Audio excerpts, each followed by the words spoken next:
Komið blessuð og verið velkomin með okkur í Hvíta Máva. Gestur dagsins Norrlendingur, búsett á Suðurlandi, lærði í útlöndum, svo bara komin hingað norður núna. Ég greip hana gróðuvolga. Ragnheiður Sverrisdóttir heitir hún arkitekt og að vinna hér verkefni meðal annars fyrir norðan og komin hérna inn í braggann til mín. Komiði með.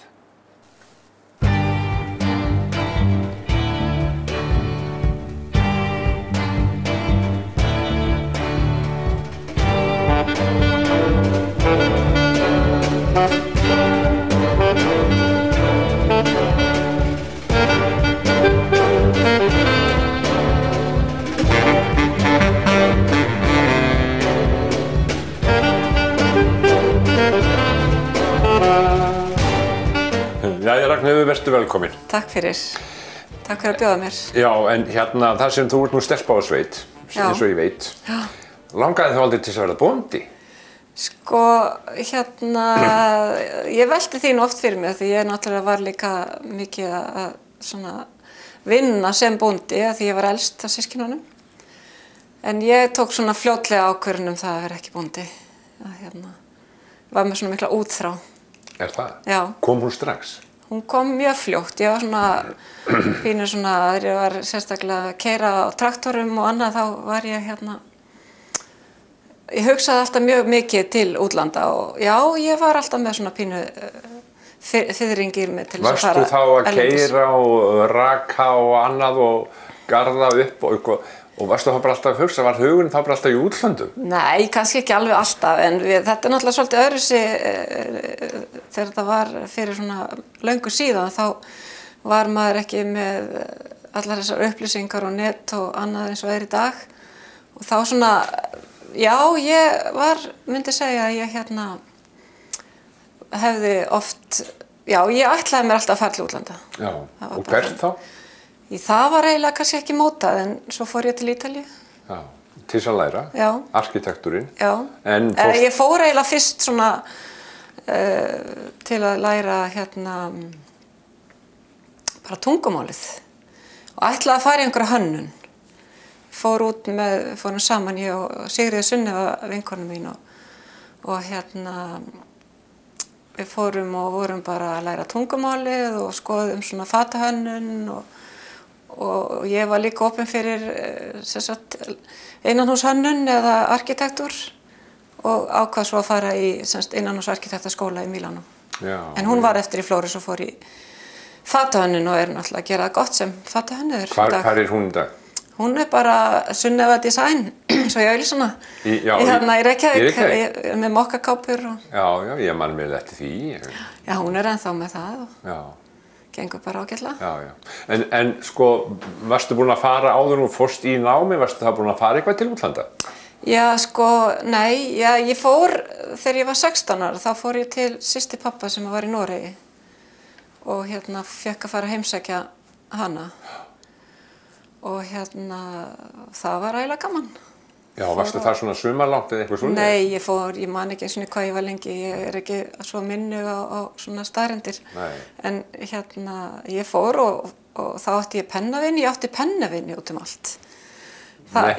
Jú, ég var með svona möppi, þetta svona harmonikumöppi þar sem ég var með pennavinna mína. Ég átti pennavinni í Svíþjóð og Noregi og Þýskalandi og Frakklandi og já, meira að segja Nýja-Sjálandi. Skrifaðir þú öllum þessum tungumálum? Nei, bara ensku. Bara ensku? Já, bara? Ég fór að heimsækja þessa pennavinkonu mínu sem var í Noregi og líka í Svíþjóð, Stokkólmi. Já. Fórum og þau keyrðu með mig, keyrðum til Svíþjóðar og fórum að heimsækja hana. Svo þegar ég fór í Interrail með menntaskólavinkonu mínu, þá fórum við að heimsóttum pennavinkonu mína í Þýskalandi og líka í Frakklandi. Já. Og þetta var skemmtilegt. Þannig að þú hefði farið á Interrail og farið að hitt pennavinkonu? Já, við vorum nokkra daga með þess að segja þýsku í pennavinkonu mínu. En Interrail, þetta var nú vinsælt á árum áður? Já, þetta var nefnilega málið, sko. Þegar maður var búinn í menntaskóla, ég náttúrulega útskrifast 85. Hvaðan? Frá Menntaskólanum á Akureyri. Já. Og þá var aðalmálið að fara á Interrail núna til dæmis systurdóttir mín, hún með svona, foreldrar hennar hafa svona gefið mér ákvörðun með það að hún með þessa útþrá sem að ég var með, að nú hún í heimsreisu. Nú hún í heimsreisu? Já, nú málið að fara í heimsreisu í 5 mánuði, en þegar ég var þá fórum við Interrail, sko, kannski. Í Evrópu þá? Í Evrópu, í kannski mánuð. En hvenær kemur sko arkitektúrinn inn í ég bara á Ítalíu eiginlega, sko, þegar ég var á Ítalíu, þá fór ég, það allt svo mikil hönnun og maður bara, þetta langaði að fara í þetta. Já. En sko stelpa í sveitinni, þig langaði í það sko á þessum tíma líka kannski? Teiknaðirðu föt og svona? Já, ég var alveg svolítið í því, sko. Já, svona á menntaskóla árunum, sko. Ég var nú meira svona, þegar maður var í sveitinni þá, ég náttúrulega var sko í heimavistarskóla, bara frá því ég var 7 ára. Ég náttúrulega, maður bara fór í skólan á sunnudegi og kom heim á föstudegi, þetta var. Varstu í heimavistarskóla 7 ára? Já, þarna við vorum bara í heimavistarskóla. Segðu mig, sko, hvað þú ert? Ég frá Skriðu í Hörgárdal. Hérna hinum megin fjallið? Já. Og það svo sem ekki langt í Þelamerkurskóla, en ég var í Þelamerkurskóla. En það var nóg til þess að það var ekki skólakeyrsla? Nei, það byrjaði eiginlega ekki sko fyrir en ég var búin í skólanum. Já. Þá var byrjað að keyra. Manstu alveg eftir því þegar þú var 7 ára? Ég man eftir fyrsta daginn þegar ég var að fara í skólan, sko, því að við erum sko 5 systkinin og vorum svo sem ekki, kannski neitt mikið, það var ekki mikið verið að fara á milli bæja eða fara neitt, það var farið á, kannski þegar voru réttir eða farið í jólaballið, þannig maður þekkti ekkert mikið krakkan endilega í sveitinni, sko. Já. Þó að maður bara. Þannig ég man eftir þegar Fabi var að fara með mig, sko, ég þurfti að stoppa að fara út og æla og ég stressaði að fara ég trúi skólan. En það gekk bara vel samt. Hver foreldrar þín? Sverrir Haraldsson og Sigurbjörg Sæmundsdóttir. Sem eru þá, voru bændur þar? Já. En hver býr þá á Skriðu núna? Já, sko, þau eiga heima þar, en svo yngsta systir mín sem Sigríður Kristín og Þór Jónsdóttir, þau búa þar, eru bændur. Þau eru bændur? Já. Fóru fleiri af systkinum þínum í bændaskóla eða í þetta? Nei, þau eru sem sagt systir mín Jónína og mínar og þær búa hér. Sem sagt Jónína býr á Björgum og mínar býr á Akureyri.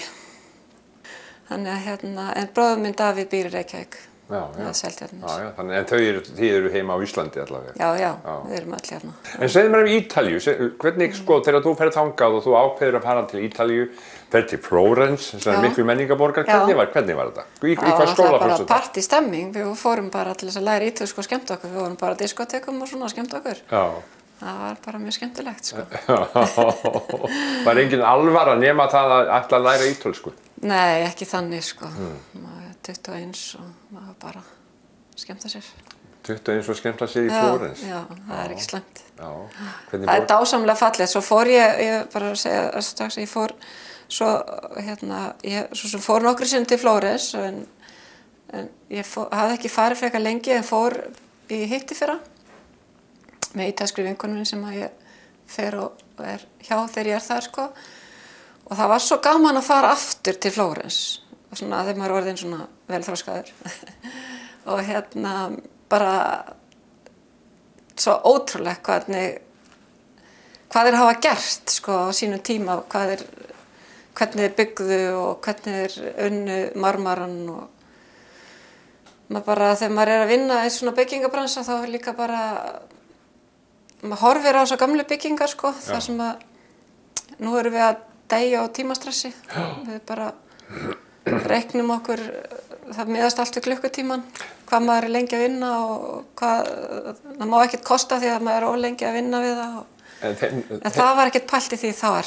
Þetta var bara byrjað á þessu 1532 og það kláraðist 1610. Já, það var enginn að pæla hvort hann lifði af að sjá byggingunum sem hann teiknaði eða hvernig sem það var. Nei, en veldur fyrir þér, sko, þegar þú ert á svona stað, þú ert arkitekt að læra þetta, veldur þá fyrir þér þegar þú ert að horfa á svona gömul hús, hvernig gerðu þetta? Já, það náttúrulega, maður bara skilur það eiginlega ekki.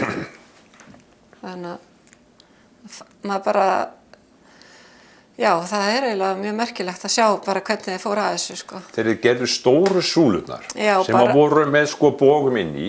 Já, eða bara fara upp í, upp á þessa dómkirkjuna og hvelfingarnar og þetta mjög merkilegt, sko. Maður verður bara alveg steinhissa hvernig þetta Það voru engin byggingakranar þá? Nei. Nei, þetta var bara, þeir reiknuðu þetta bara út, múrsteinum og... Já, þetta hefur alltaf verið reiknað út eins og ég segi með svona súlur. Það alveg smell passa hver á aðra. Já, sem betur fyrr. Já, sem betur fyrr. En það sama, sko, þetta svo langt síðan, tæknin kannski. Já, nákvæmlega. Og hvaða hæfileika höfðu þeir sem að gerðu það verkum þetta gekk allt svona upp? Þeir náttúrulega bara, svo sem bara eins og fólk í dag. Ég meina þeir náttúrulega bara verið mjög klárir og notuðu bara, þú veist, það sem þeir höfðu til þess að náttúrulega hefur sérst líka náðan tíma til að hugsa með það. Já. En þú fórst til Mílanó í skóla? Já. Hvað heitir sá skóli? Það heitir Ísat, það svona einkaskóli. Já. Það var mjög fínt. Og hvað varstu mörg ár þar? Sko, ég var 4 ár, svo var ég líka að vinna í 3 ár á arkitektastofu. Eftir það þá? Já. Já, þá fékkst vinnu eftir skóla? Já. Já. Fór og vann þar. Og hvað gerður þar? Þú hefur alltaf búið til dómkirkjur og þetta? Nei, ég var ekki búin til dómkirkjur. Nei. Ég var bara að gera mjög skemmtilegt. Ég var að vinna í miðborg í Mílanó þegar ég var að búið með námið. Það tíðkast nefnilega að nú búið svo mikið umræðunum að fólk sem búið með háskóla, það vinnur kannski fyrir lítið laun. Já. Það sérstaklega ef maður hefur heyrt þetta í sambandi við lögfræðing og annað, þeir eru kannski það verið að reyna fá fólk til þess að vinna fyrir lítið laun og fá reynslu. Já. En þetta tíðkast úti og þetta svona frekar regla heldur en hitt. Þegar maður búið með nám þá bara þarf maður að koma sér upp reynslu því að auðvitað veit maður það að þegar maður búin í skóla þá maður engin sérfræðingur. Kannski maður náttúrulega búin að læra mikið en svo þegar maður byrjar alveg að vinna þá í rauninni byrjar alveg námið. Sumir halda þessi sérfræðingar samt. Já, en það þeir það líka, sko. Og hvernig var það? Þannig að ég bara fór og... Fékkstu bara vinnu? Nei, ég keypti mér, það var nú svolítið merkilegt því að ég hefði gefnað því að fara að vinna bara og fá engin laun, sko. Ég þurfti að búa þarna þannig ég fekk mér svona bók, keypti mér bók búðir í Mílanó og bara gekk á milli arkitektana sem höfðu unnið við að gera þessi verkefni, sko. Bara endaði á einum sem vantaði fólk í vinnu og ég var bara heppin, sko. Já, bara mjög mikið reynsla. Og hvað varstu látin gera? Ég var bara að teikna alls konar, vorum að vinna fyrir mjög flott húsnæði, mest fyrir svona svona heimili fyrir fólk, sko. Já. Þannig ég hef svolítið fest í því. Þeir eru nú ansi segir hérna í svona hönnun og slíku. Já, þetta var mjög skemmtilegt og ég fekk að fara bæði til Feneyja og svona fleiri staði þegar hún var að vinna bara mjög flottum verkefnum, þessi kona sem ég var að vinna hjá. Varstu þá að vinna að gera upp sko gömul hús eða að gera ný hús? Þetta náttúrulega var verið að gera upp hús að mestu leyti, sko. Það var ekki verið að byggja neinn hús. Mörg gömul hús sem þarf að gera upp. Þessi sem ég var sérfræðingur í með að gera upp svona þak íbúðir og svona búa til garða og já, við erum að tala mjög flott húsnæði, sko. En þegar Íslendingurinn kemur þarna út og fyrir skóla, fær svo vinnu við þetta. Í þessu allt í rauninu öðru umhverfi og allt öðru veðri og öðru slíku, þurftur þú að setja þig inn í ítölsku? Ég var náttúrulega búin að vera á Ítalíu, sko, svo lengi, þannig ég náttúrulega talaði að verða mjög góð ítölsku og þannig að það var ekki neitt vandamál. Nei. Þú varst ekki að tala um að nú þurfti nú einangra þetta betur, það kólnaði veturinn og Nei, ekki til því, sko. Nei. Nefndu mér eitthvað sem að þú hefur verið að fást við að undanförnu. Nú býrð þú í hvað? Ég býr á Álftanesi. Á Álftanesi? Já. Og hvar vinnur þú? Ég bara með aðstöðu heima hjá mér. Já, þú vinnur í sjálfstætt? Já, ég hef alltaf gert það. og bara, já, ég nú til dæmis að vinna núna hérna á Akureyri, við erum það er verið að opna skemmtilegt niðri á Strandgötunni í vor, verður svona sýning og Það safn, var það ekki? Já, eða það verður ekki kannski safn, það verður svona sýning og veitingaðstað. Já. Svo ég búin að vera að gera mjög margt skemmtilegt. Ég fyrir norðan ætla að vera að vinna við að innrétta fyrir Þórhallan ATP-hótelið á Hjalteyri fyrra sumar. Gerðir þú það? Ég var bara innréttað með þeim, sko, í sammenningu. Já. Og þeir voru gaman að vinna með þeim og svo hefur ég náttúrulega unnið fyrir fólk í bænum og ég er í samkomuhúsunum Hlíðabæ og Melum, gera það upp á sín tíma. Já. Svo ég bara að vinna mjög mikið að gera upp hús og viðbyggingar og ég vinna líka í svona sumarhúsi sem ég að gera skemmtilegt fyrir eitt svona fótboltastrákin okkar. Ég bara með fullt að gera, maður nóg skemmtilega verkefni. Já, það? Já. Ragnheiður, fjölskylduhægir. Já. Hver fjölskyldaðin? Ég sko einstæð í dag. Já. Ég giftist Ítala, kynntist ítalsku manni á Ítalíu. Já. Fór náttúrulega út þarna akkurat á réttum tíma til að þegar fólk að hugsa þessi mál. Já. Og það bara, hann flutti heim með mér 94. Hvað gerir hann? Hann vinnur sem arkitekt.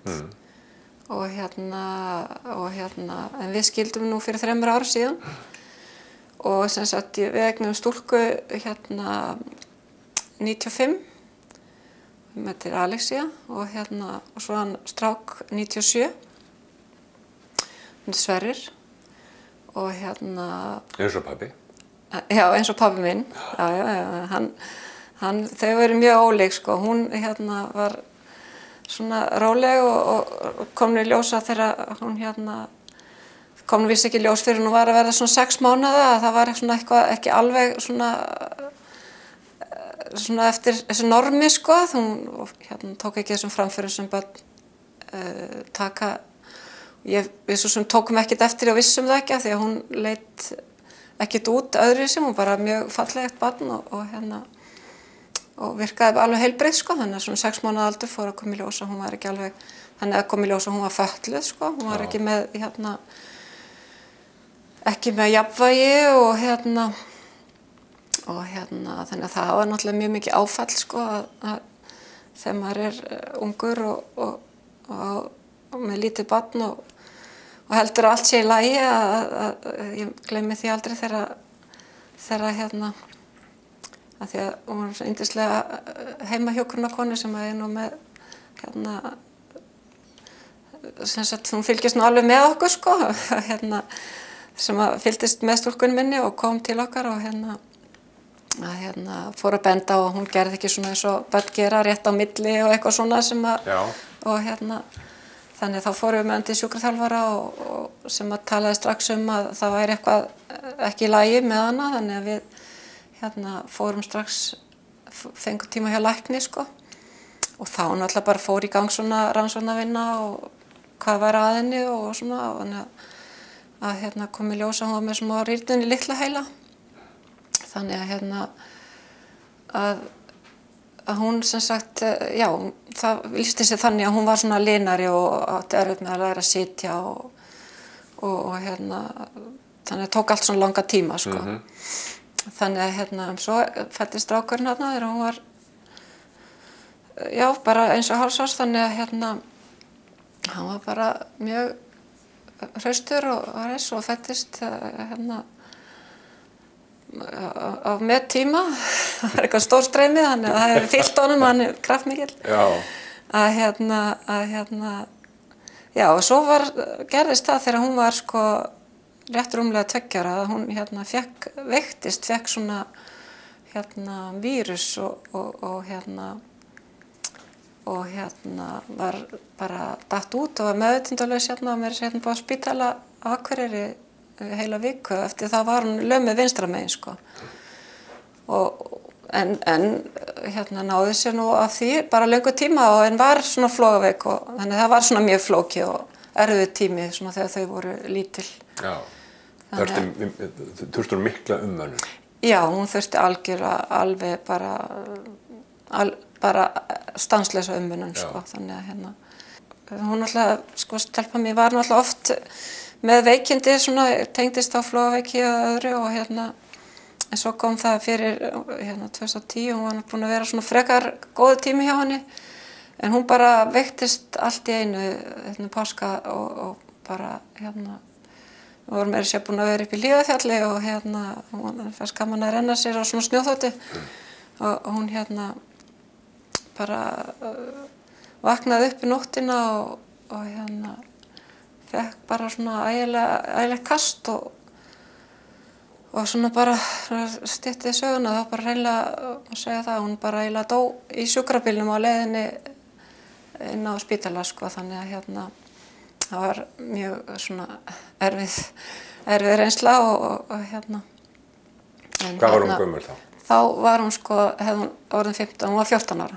14 ára? Já, þannig að hún sem sagt 2010 og það náttúrulega svona, já, bara hlutir sem að maður tekur langan tíma að læra að lifa með og en ég sem sagt bý og við sem sagt foreldrarnir skiljum fyrir 3 ára síðan, þannig ég bý núna og strákurinn minn býr hjá mér og líka hjá pappa sínum en hann bara, ég hef alltaf fylgt honum líka mjög mikið eftir, hann bara svona. Hvað gerir hann?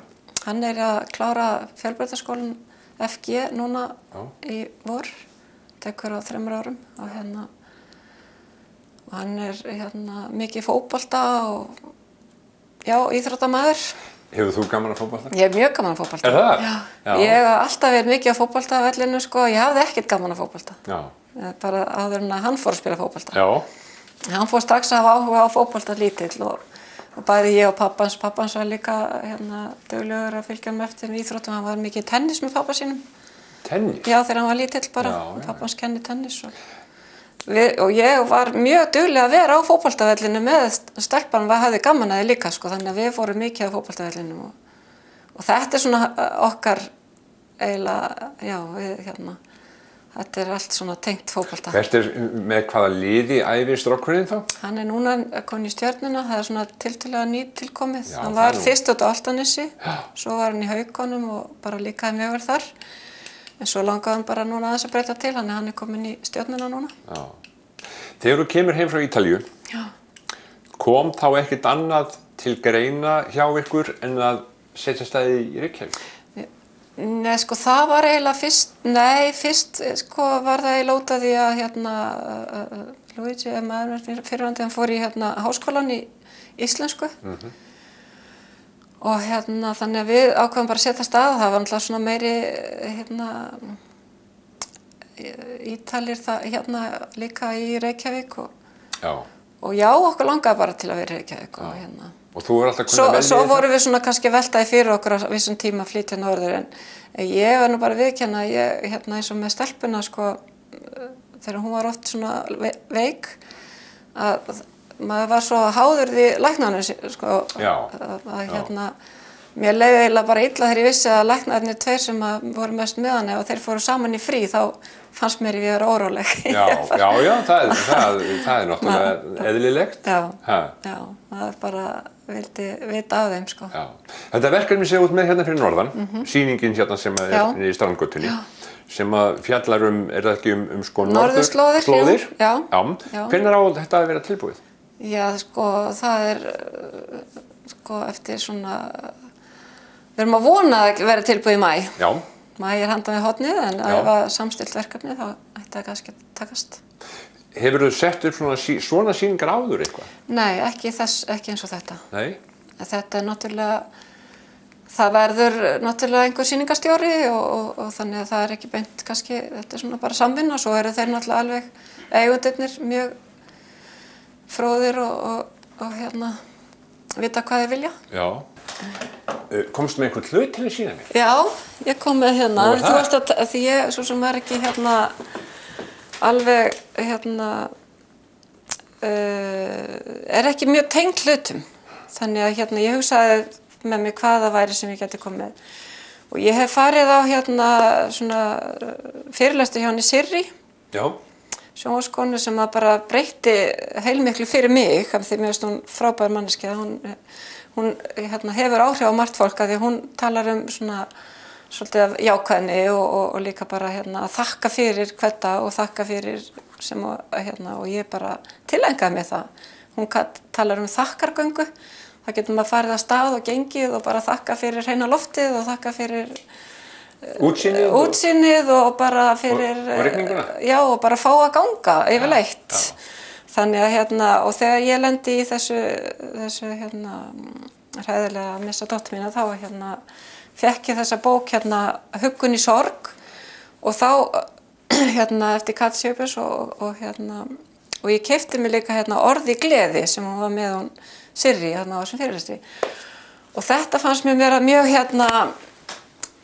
mér fannst þetta vera mjög gott að bara kannski opna þetta eins og hún talaði, maður bara kannski opnar þetta á vissum stað og les þessar setningar eða speki eða svona það sem maður lendir á og þetta kannski leiðir mann í að hugsa eitthvað eða getur líka bara svolítið kannski kalla fram meiri sorg eða þú veist það er líka gott að eða gleði eins og þarna Orð í gleði og Huggun í sorg þetta er mjög góða bækur. Það er bara, maður getur alveg tamið sér góða og jákvæða hugsun. Það er og svona hjálpar við að ná stjórna hugsunum sínum. Já. Þetta myndi ég segja. Heyrðu, það er fallegt að enda þetta svona. Og já, ég ætla náttúrulega að enda þetta með því að taka mynd af þér. Já. Já. Sem ég set í arkitektablað. Ok. Já, þessi kemur alveg alltaf út. Ok.